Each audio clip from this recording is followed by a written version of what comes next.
Swimming like a shark in a shrimp tank. Big fish, small pond in the shrimp tank. When it's Hey everybody, welcome to the post-show wrap-up of the Shrimp Tank. You can always catch a replay of all of our broadcasts at shrimptankpodcast.com or download us on iTunes. Hey, you want to get an extra college course in?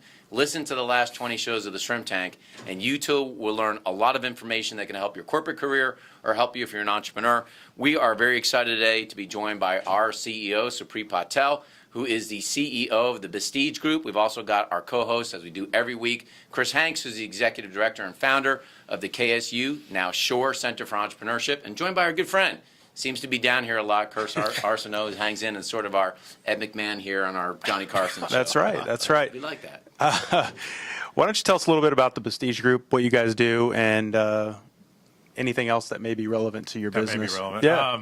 So we're in the healthcare industry, and what we do is we focus on helping healthcare providers, so hospitals, private practices, understand more about their patients. You know, where do you find them? How do you get them in the door? How do you serve them? Things like that. So, and this is a startup, and so I'm curious as to which aspect of running a startup that you struggle with the most. You know, I think the challenging part is the administrative side. So it's really balancing the running the business and getting clients and making sure they're happy, but also everything that goes along with that. You know, how do you control your finances? Do you go out for legal support? How do you make sure your operating agreements are tight? You know, NDAs, all that kind of legal, administrative, I think that's the piece that's challenging because you don't really, most people don't have a background in that, and it's something you have to learn as you go. Now, we talked about the show today that you're helping hospitals figure out how to create efficiencies. And there are a lot of people that are watching today that own a business. They have to provide health insurance to their employees, and they themselves may be worried about health care. You know, over the next 5 to 10 years, would you be able to tell people watching the post-show wrap-up the mega trends that you might see about where squeezes may be happening inside of hospitals?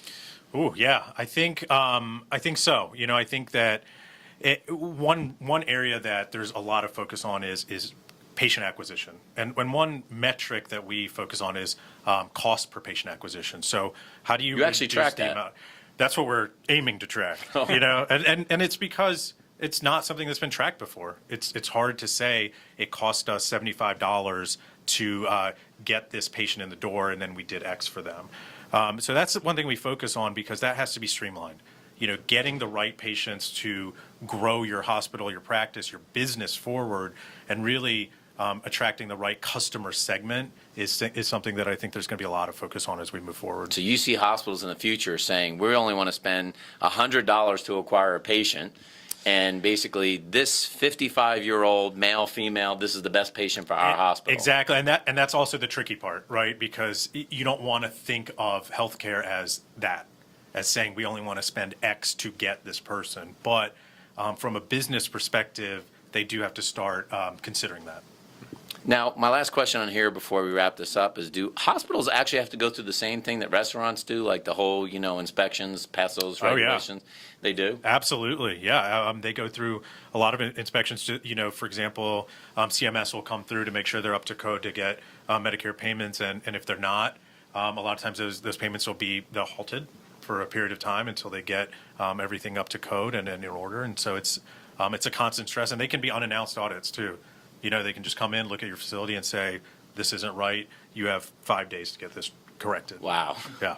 Well, this is amazing stuff today. We learned a ton on the Shrimp Tank today about healthcare and how to run a business that is selling to healthcare. So I recommend that you listen to the entire replay on the shrimptankpodcast.com. And Suprit, for those people that want to learn more about your business, get to know you, maybe even hire you for their organization, how can they learn more about you? Yeah, so the best way is through our website, bestigegroup.com. Our email's on there, our contact information's on there, and they can also learn more about what we've done and see some case studies for past clients. You think that long-term care and nursing home care will exceed health care down the road? I do. I mean, if you look at the general population trend of you know our general health and obesity and a lot of things like that, there's a lot of other neurological disorders that are creeping up, and they're going to require care. So I absolutely do.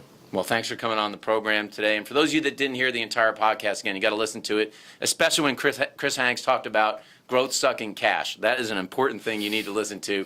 And thanks so much for watching the post-show wrap-up you here on the Shrimp Tank.